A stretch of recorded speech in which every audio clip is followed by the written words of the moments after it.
Welcome to Cybersecurity Where You Are, the Center for Internet Security's podcast. I'm Sean Atkinson, CISO at CIS. And I'm Tony Sager, Senior Vice President and Chief Evangelist at CIS. Cybersecurity affects us all, whether we're online at home, managing a company, supporting clients, or running a state or local government. So join us on Wednesdays as we discuss trends and threats, explore security best practices, and interview experts in the industry. Together, we'll clarify these issues, creating confidence in the connected world.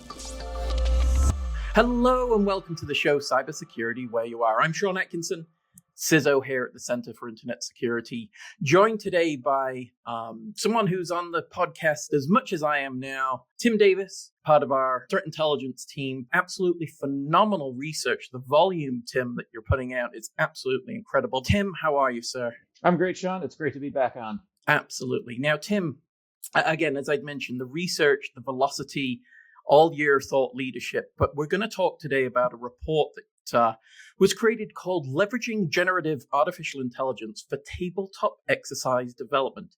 I saw this, me and you have done tabletop exercises together, and it just clicked. It was like, this is a great idea in terms of building capability in the space.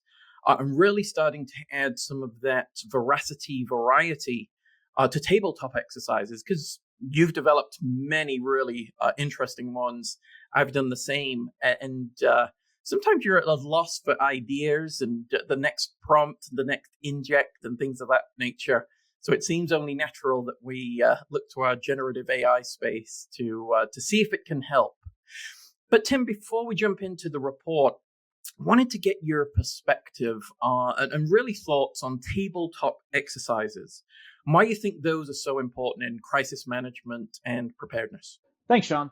Tabletop exercises are one of the most valuable tools that state, local, tribal, and territorial governments, and really any business out there, can leverage to increase their defenses. You're talking about discussion-based exercises. There can, of course, be a little more interactive components to them, but by and large, the ones we're talking about here are discussion-based exercises.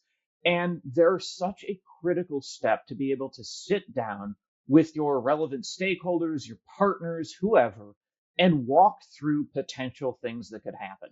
And there was a great analogy I heard the other day about blue sky versus gray sky, and that tabletop exercises are a blue sky event where the sun is shining, actually just like it is today, and everything is just fine with the world. And that's the time where you want to sit down and brainstorm the absolute worst things that could happen. Because when it's overcast, when it's raining outside, when you're in upstate New York, there's 3 feet of snow on the ground and the thruway is shut down, that's a really bad time to figure out that you do not have a plan. You don't even know who to call, and things are going to start falling apart real quick. You're going to get blamed in the after action because you didn't step up to the plate. You didn't have a response. So sitting down ahead of time, walking through these, having a written record even of actually walking through your response plan and action items, takeaways, things to improve, that's critical for being able to show how you as an individual or an organization has evolved and helped prepare for whatever may be coming down the pipe. Absolutely fantastic. Completely agree. We've talked about it before, but the time for a tabletop is not when you're actually in the incident. Oh, we need to practice this. No, it's real world. So you're absolutely correct. I love that analogy as well, Tim. Really brings it to life. This is something that, again, us in cybersecurity, not necessarily known to be pessimistic, dare I say, but it gives us an opportunity to exercise some of that, right? Thinking the red team, thinking the worst scenarios, what can happen, man-made, natural, whatever it happens to be, and start reacting to that. Because, we'll use the adage, Tim, it's not a matter of if, but when, and utilizing tabletop exercises is very, very useful in the space. But now, one of the things you added in the report is generative AI. Now, we've had discussions about AI. Just briefly, what's different about generative AI from traditional AI that we potentially may have seen in the past, or the key differentiator that we want to enable generative AI in the tabletop space? So with traditional AI, you're looking at something that can perform a task. It can respond to a set of inputs. it can perform that task for you. It's very cut and dry, its functionality and its capabilities. With generative AI, you're starting to actually generate new content. It's not necessarily that it's thinking for itself and it's turning into Skynet with little red lights looking at you, but it's that based on all of the training data available to it, it's able to learn and understand from that and generate new content based on that. Now, this has been sort of a problem if you think about some of the AI hallucinations out there, and maybe a couple lawyers that shouldn't be using AI for some case law, and it's just simply generating new case law all the time. But if you think in terms of content generation, it's able to write reports, it's able to generate images. That's one of the most famous examples of it, is the endless amount of images out there that are amusing all of us. I saw a great analogy a while ago that compared generative AI to an imaginary friend of yours who is able to generate new ideas and new content for you when you talk to them. And it's a great way of thinking about it that, while traditional, you put in an input, you get an output based on a specific set of parameters. With generative AI, you may never actually know what it's going to produce for you, but it is going to be capable of producing some level of new content. Absolutely. Well, because it really leads us down a path that I think was in the report. And so I'm just grabbing this from the report, Tim. But it really depends upon your interaction. And either you're going to be very verbose in terms of how you're interacting with the underlying model, or necessarily not, and seeing what potentially could be generated. We mentioned the biases, the hallucinations, things of that nature, which we see in generative AI. But I think in tabletop exercises, that potentially, as long as you're curating, putting the human in the middle necessarily, curating that is not as big a problem as you mentioned, going into court and having made up case law. That's probably going to have a different effect than, putting in an inject or a question or something that may not be contextually correct, but gets you into that method of critical thinking. How could this affect an organization? And potentially is we've never seen that before. I love when I hear that, though, Tim. And we'll get into this later, but I just want to bring it up now. When I hear, this would never happen to us, that for me is money to bring into a tabletop exercise. My favorite part of an exercise. Exactly right. So now we're moving into the report itself, Tim. Absolutely wonderful. Again, as soon as I saw it released and read it, I was, okay, Tim's back. He's back on the show because we've got to talk through this. So what inspired the creation of the white paper? So it has been a topic that we've been exploring for a while, how AI can essentially be used for good. I've been on the podcast before. We've written some papers before, focusing mainly on how the bad actors out there are using generative AI to go after SLTTs or launch cyber attacks. But there is another side to that coin that really needs further exploring, which is how can we use generative AI to help those who need some assistance, who maybe don't have the resources to do all of the things in cybersecurity that need to be done. We had actually gotten a request to do a presentation on this topic, which really helped spur it into high gear of like, all right, we've got a presentation coming up. Let's finally test this thing. We've been talking about it for long enough. And that really helps provide sort of the inspiration to move forward on this pretty rapidly. And once we got going on it, it was absolutely incredible to see the potential that is out there for how generative AI, not just with tabletop exercises, but with so many things, the longer you think about it, can be used to help automate and speed up processes that impact local governments. Oh, 100%. But in the meantime, let's drop for a quick commercial break. We'll be right back. Are you a U.S. state, local, tribal, or territorial government organization? Well, if so, you know how remote and hybrid work models make it really difficult to protect your endpoints and manage your vulnerabilities. Well, this is where CIS Endpoint Security Services can help. Now available exclusively to US SLTTs like yours, CIS ESS deploys directly on endpoint devices to help you identify, detect, respond to, and remediate endpoint security incidents and alerts.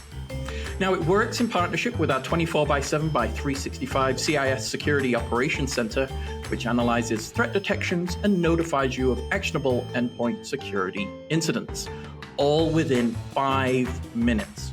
Now, ESS also comes with add-on and standalone capabilities that provide real-time insight into vulnerability and mobile devices, including those of subordinate organizations you oversee. So strengthen your endpoint defenses today by visiting CISecurity.org. Thank you, and let's jump back into the episode. Okay, Tim.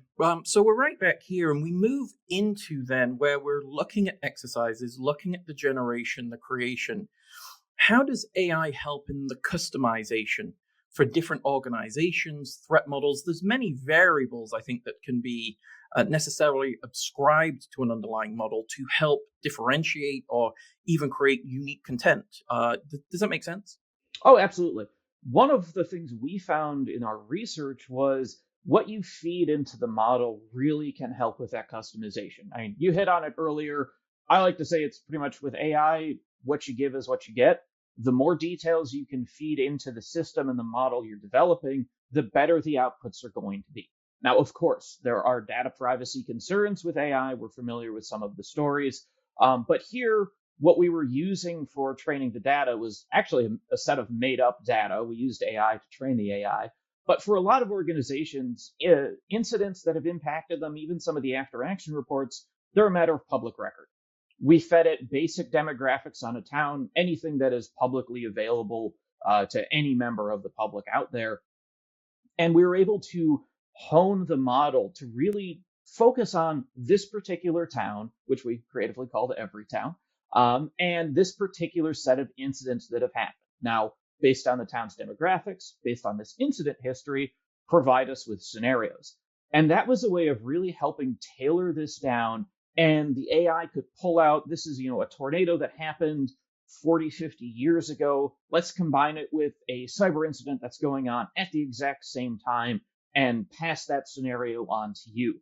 And it's something that it's that ability to tie together incidents that may have happened a long time ago, present day incidents, and then meld them together into a scenario that is quite believable if you look at the world out there today, and present that along with potential discussion questions, inject ideas, all of that really packaged neatly together. And beyond that, it's the speed at which this is able to happen. Sean, I know you've developed tabletop exercises as well, and sometimes sitting down, trying to come up with that plausible scenario that isn't going to get the, well, that could never happen to us response, that could take forever because you have to research, if it's an organization, you have to research the locality, what's happened there. You have to have a good understanding of the threat landscape, what is actually real, what may be a Hollywood type incident that could happen, and then piece that all together while keeping the audience in mind, crafting discussion questions, crafting a facilitator guide. It's an exhaustive process. And if you're an organization looking to make tabletop exercises on your own, that may just be a bridge too far. You may simply not have the people, the time, the money to sit down and devote so much time to building out a good exercise. But with generative AI, by feeding it just a little bit of data, you're able to have it bridge that gulf and create this content for you. It's of course going to need tweaking. We're not telling folks to rely solely on this. I would never tell somebody to rely solely on generative AI for anything, but it gets you that much farther. Much like how the threat actors are using it to lower that barrier to entry and get them a little closer to the finish line, we can use it to get a little closer to the finish line as well by helping, speed up one of these very, very labor-intensive processes. Absolutely. One of the things I was thinking about, Tim, and I'm sure it may come up later, but I hope that a utility is the number of exercises that can be complete in a year. Because like you say, when we were doing quarterly exercises and things, it was literally that whole quarter was elements of it being built. Now, respectfully, with a curated, we could look at agentic elements as well to build agent elements or generative capability that we're training, providing it representative information. Seems like the velocity or even a schedule of elements based on past incidents, looking at even current elements within either an industry or within a local area, could now help start to build out and calendar certain elements in the space. So I'm hoping that's one of the benefits. But any other advantages that you see with generative AI in tabletop development? You actually hit on it right there. one of the things we had done was build out some facilitator agents where we trained a specific AI agent. You are a tabletop facilitator. You give the questions one at a time. You analyze the responses, either based on a deck of proposed responses or let's just see what happens. And you suggest responses to whatever they said. You respond to them. Essentially, act like a facilitator. And we found that worked really well. There was a lot of tweaking that needed to be done because essentially you're creating a chatbot, but you're creating it for a very, very specialized purpose. But to me, there's a lot of potential there because you hit on it. Trying to do exercises routinely is absolutely critical for retaining the lessons learned and overall improvement of your preparedness. But the problem is getting folks together on a monthly or a quarterly basis. And we all know trying to schedule 50 or 60 people to sit down even in a WebEx room and be able to talk for an hour or two, that sometimes just is not possible. But if we can create AI agents to act as facilitators, that provides an ability to have tabletop exercises occur more frequently if you fed it specific scenarios, questions, suggested answers, things like that. Essentially, you're building out a new type of training module for your staff. You can, of course, have that one yearly big exercise where everybody is ideally in person, having a great time. But in the meantime, if it just isn't possible to do that monthly, you can have slightly more independently structured exercises to really help with that retention of information. So that was an absolutely huge potential there. And the final one is just cost. We use the free models of these platforms for everything. It cost us nothing to do this, other than a little bit of time on our end for training. If we can continue our research and provide a blueprint for SLTTs down the line to be able to use these agents on their own, that is such a huge time saver. That's saving cost for staff. That right there to me is the biggest advantage of this. If you look at it from the standpoint of, can this save me both time and money? Oh, 100%. 100%. And that's why, I went into the velocity, as it were, of how many we can do or accomplish potentially in a year. Because to me, Tim, when we've done after action reports before, we've looked at continuous improvement, right? We've looked at gap analyses. We've looked at where, that process wasn't as ironed out as I thought it was, or people weren't aware of it, have not communicated it effectively. So I think doing this is another necessarily inspiration, as it were, to push reactive change through the organization. Again, before it happens to an organization, let's exercise it. Let's get to elements of muscle memory in terms of the overall incident response processes. If we can do that, I think it gives us such an advantage in the space that respectfully, I think the hope is the key performance indicator is starting to see incident response and dwell time and time to respond. All of these things incrementally start to reduce as we're able to do this more often. I think the more you practice, ultimately, the better you become in this area. But it does lead to, we've got all the benefits. I think those you've articulated wonderfully. But let's think about the risk and any ethical concerns that you see. I think you hit on one before, is you got to be careful what you feed, because necessarily, ultimately, that could be shared in many different venues. Who owns that data now? But any other thoughts of risk and ethical concerns that you would apply in the space, Tim? The data really is the big one, especially if you're thinking about making a facilitator agent where folks are feeding in what they would do to respond to certain scenarios. There's, of course, risks there in terms of where does your answer go? What systems is it living on? What happens if a threat actor gets a hold of this? The risk of the data being fed. You don't want to send in a TLP red after action report, and now all of a sudden ChatGPT knows exactly what happened during that incident. Some of the other risks, though, are a little less on the side of data privacy. It's more, it can generate a lot of scenarios, but are the scenarios any good for what you're looking for? Again, what you give is what you get.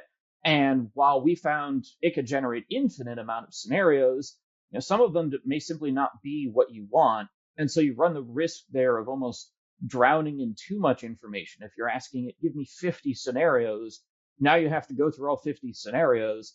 to see, is that even something I want to give to my staff? Is it something that's relevant? And of course, as with anything relying too much on generative AI, you risk losing some of the unique insights of the individuals, the staff that are behind any existing process. If we outsource too many things to AI, eventually we get to a point where you get pre-scripted answers to everything, but you're losing, the staff member who's been on since that tornado 40 years ago and understands and has seen how the town has evolved ever since that day. You risk losing those insights that cannot simply be replicated by a platform online spitting out some text to you. So this over-reliance on it represents a real risk to organizations, not just for this, but in any aspect of the world. So that's always something we need to keep in mind. But it's really, it's straddling this very fine line of using this as a tool to help and improve existing processes versus using it as a crutch to essentially do everything for you and hope that you don't have to do any of the work yourself. Yeah, love that. Love that. It's the crutch element, definitely, because you will injure yourself using it as a crutch. Again, little pun there. But here's the thing, Tim, is when we walk down this path, is one of the risks that I see is if we're not feeding data, the scenarios may become so focused on one particular area and generating very good things, but we may miss parts of the organization that also have a threat potential. And if we're, we practice this one exercise, but a generative element that misses other elements of the organization in terms of context and scope, I think leads you excellent. Obviously, if you have a threat in that one particular space, you're good. But if you miss the others, I think it can lead you down to, an approach of, we'll use an exercise analogy. I'm all about arms and chest. And what about the legs? Oh, we forgot about those, right? And it leads us down that path as well of imbalance. And we need to maintain that balance in order really for our security posture to be understood, practiced, and well-formed. Does that make sense, Tim? Absolutely. And you heard it on the CIS podcast first, never skip leg day. It is essential. You run the same risk when you're doing exercises yourself. We all have that tendency that we want to practice what we've seen. It gets back to that believability element. Of course, that's never going to happen to us because it's never happened to anyone. But how many times in our own country's history, in the world's history, even as recent as a couple of years ago, have we seen events that everyone has laughed at and said, it's simply not possible, this will never happen, and then we wake up to absolutely horrifying news headlines? So that's important to keep in mind in any aspect of exercise development. We absolutely saw that with the data we fed generative AI. One of the problems with telling it to only rely on this specific set of data was that it only drew from those specific incidents to create exercises. Now, the incidents that we fed it there were a lot of them, and they spanned a huge amount of time. But there were also ones we noted for example, it loved picking out ransomware, because that's always a big one. That happens all the time. But it focused so much on ransomware, it didn't actually focus on other types of cyber attacks that could come out there. What happens if there's a wiper malware that infiltrates your power plant and now the entire town has no power? It didn't really come up with those types of scenarios because, again, it was only as good as what I was giving it. It only knew what I had told it to learn from this data. And that's where further experimentation, tweaking is definitely needed to figure out, is there a way we can get it thinking and creating some of these oddball scenarios that you or I or anyone else can't necessarily think of? And that's where there's the risk and the benefit of opening it up to the internet in general. Always a fun thing to do. But when it can ingest from a larger data set, that's where you're potentially getting some of those scenarios, because it can draw from incidents that have occurred globally, it can connect dots, and it can present that to you. This may be an instance where AI hallucinations are actually something we want to see out there, because that may be the spark that inspires us to come up with a new type of scenario. So a lot of work to do here, and absolutely that limiting factor, something we really, really need to keep in mind. Oh, 100%, 100%. Now, you hit on it before, but humans still have a role to play in this space. Where do you see the utility of generative AI, but really the human in the middle necessarily, or the human oversight of the generation and distribution of these types of exercises? Well, somebody's got to run the power plants to power these things, right? Don't we?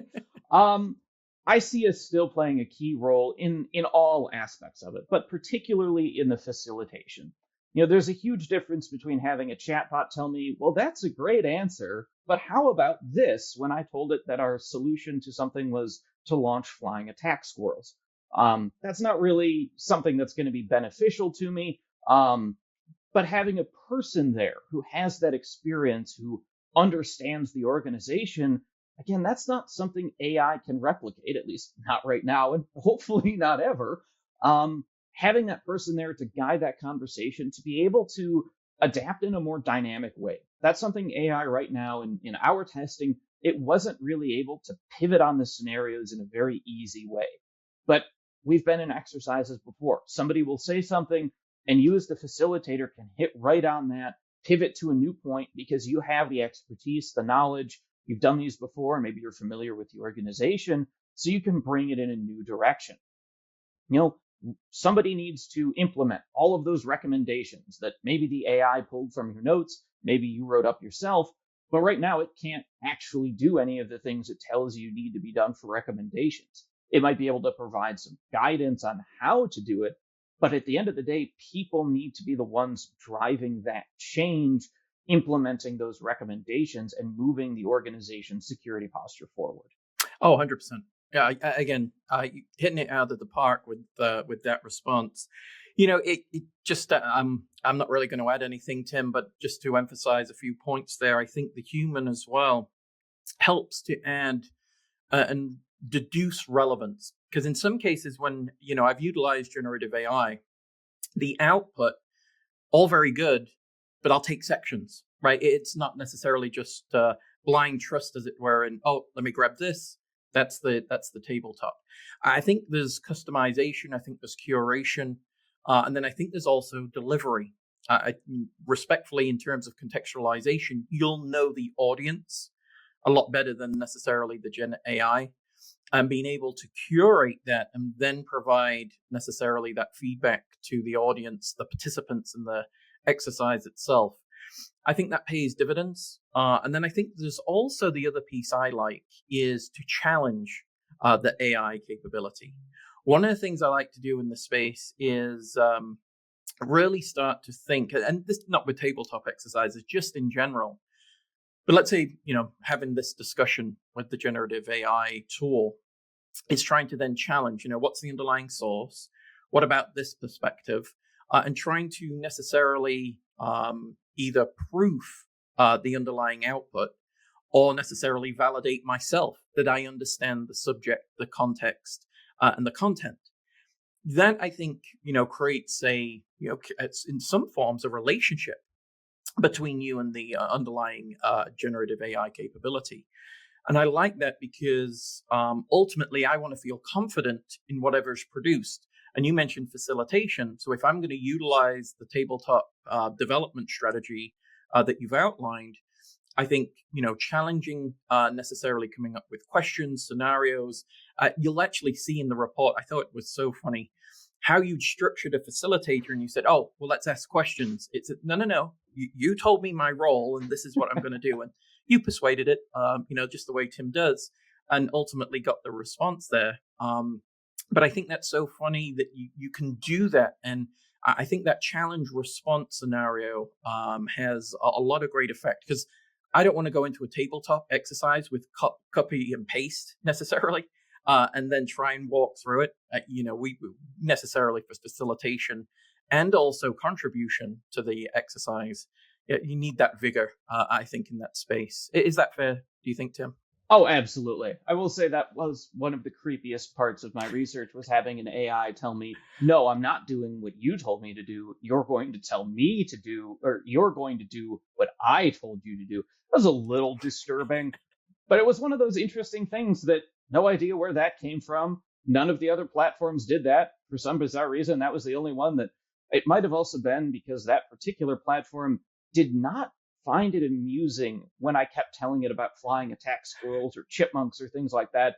It eventually just told me it couldn't respond to that, and it wouldn't, and it shut down the exercise at one point. Everyone else just ignored that. So maybe I angered it enough where it did that to me. Wonderful.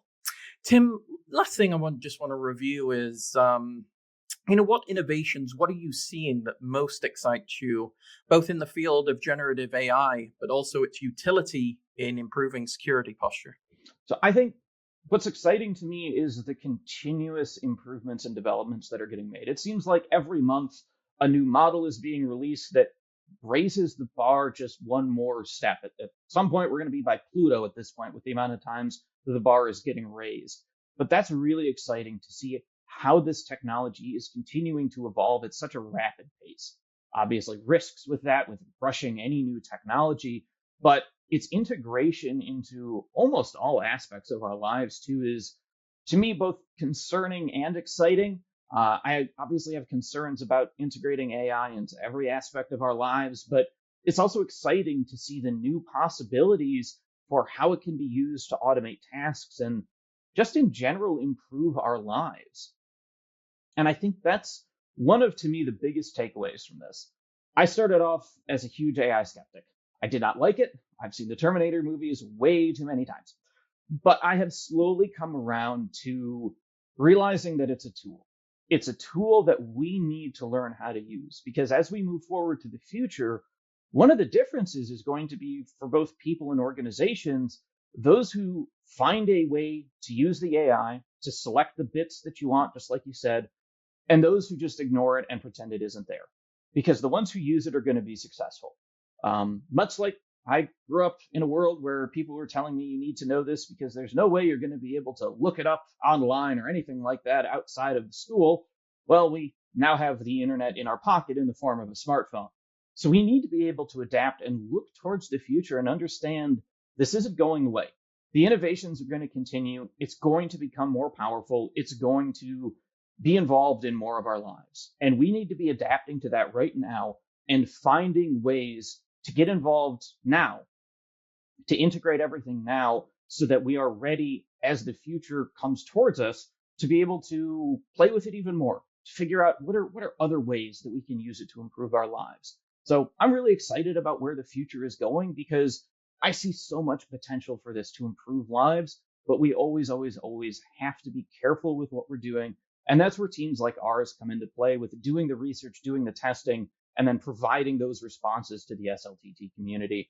I think it's a really exciting time, and I'm definitely looking forward to what the next few months have to offer. Wonderful. Tim, again, thank you so much. All the research that you're doing, appreciate it. I'm sure your next research, we'll have you on next month. Just the velocity is absolutely phenomenal. So thank you to you and your team, and thank you to our audience. Any questions for Tim, for the podcast itself, podcast@CIsecurity.org. Remember to catch us on YouTube at The CI Security. Join us every Wednesday for episodes like this and much, much more. We'll talk to you soon. Thank you for listening to the podcast today.